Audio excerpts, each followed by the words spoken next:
ഈ എക്സൈറ്റ്മെൻറ്റ് എന്തിനു വേണ്ടിയിട്ടാണെന്നറിയാമോ? ഈദ് അവധിക്ക് നാട്ടിലേക്ക് പോവുകയാണ്. ഈ വീഡിയോ വളരെ വൈകിയാണ് എത്തുന്നത്, കാരണം എഡിറ്റ് ചെയ്യാനുള്ള ടൈമൊന്നും ഉണ്ടായിരുന്നില്ല. അപ്പോൾ ക്ഷമിക്കുക. അപ്പോൾ നമ്മൾ നേരെ തന്നെ ഊബർ ഷെഡ്യൂൾ ചെയ്തിട്ട് രാവിലെ 4:30 ഊബറിലേക്കാണ് നമ്മൾ റെയിൽവേ സ്റ്റേഷനിലേക്ക് പോകുന്നത്. ഞാനും റേച്ചലും ഷാനുവും കൂടിയാണ് ഇത്തവണ നാട്ടിലേക്ക് പോകുന്നത്. റെയിൽവേ സ്റ്റേഷൻ എത്തിയ പാടെ തന്നെ ആദ്യം ഒരു ചായ കൂടി, അത് നിർബന്ധം. അപ്പം ഞാൻ റേച്ചലും കൂടി 2 ചായയും ഒരു പത്തിരിയും കൂടി മേടിച്ചു. എനിക്ക് എപ്പോൾ എവിടെ പോയാലും ഭയങ്കര വിശപ്പാണ്, അതുകൊണ്ട് തന്നെ എനിക്ക് ചായയും പത്തിരിയും അല്ലെങ്കിൽ എന്തെങ്കിലുമൊക്കെ എപ്പോഴും കഴിച്ചുകൊണ്ടിരിക്കണം. നിങ്ങൾക്ക് തന്നെ അറിയാമല്ലോ അല്ലേ? അപ്പോൾ ചായ കുടിയൊക്കെ കഴിഞ്ഞ് നമ്മൾ നേരെ തന്നെ റെയിൽവേ സ്റ്റേഷനിലേക്ക് പോവുകയാണ്.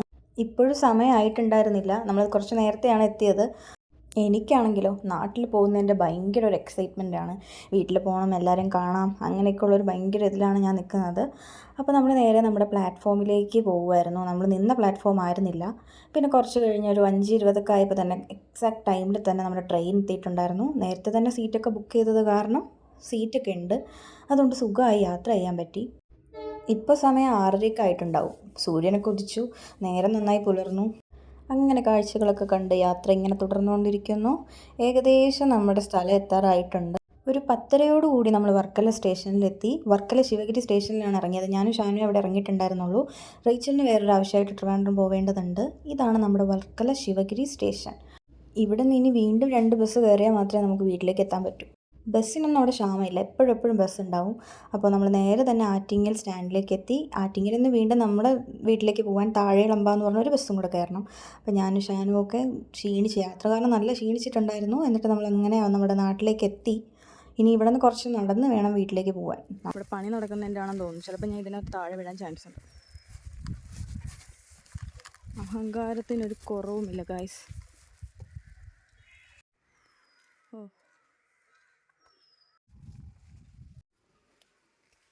അങ്ങനെ കുറേ നാളത്തേക്ക് ശേഷം വീണ്ടും വീട് കണ്ടപ്പോൾ ഒരു സന്തോഷം. ഷാനുദാ ഇവിടെ നമ്മൾ മേടിച്ച കുറച്ച് ഫ്രൂട്ട്സൊക്കെ ആയിട്ട് ഒരു ലോഡുമായിട്ടാണ് അവൾ നടക്കുന്നത്. അങ്ങനെ വീട്ടിനകത്തേക്ക് കയറുമ്പോഴത്തേക്കും വേറൊരു കാഴ്ച സന്തോഷം തരുന്നത് എന്താണെന്ന് വെച്ചാൽ നമ്മുടെ മൗഗ്ലി, നമ്മുടെ പൂച്ച നമ്മളെയും കാത്തിരിക്കുകയാണ്.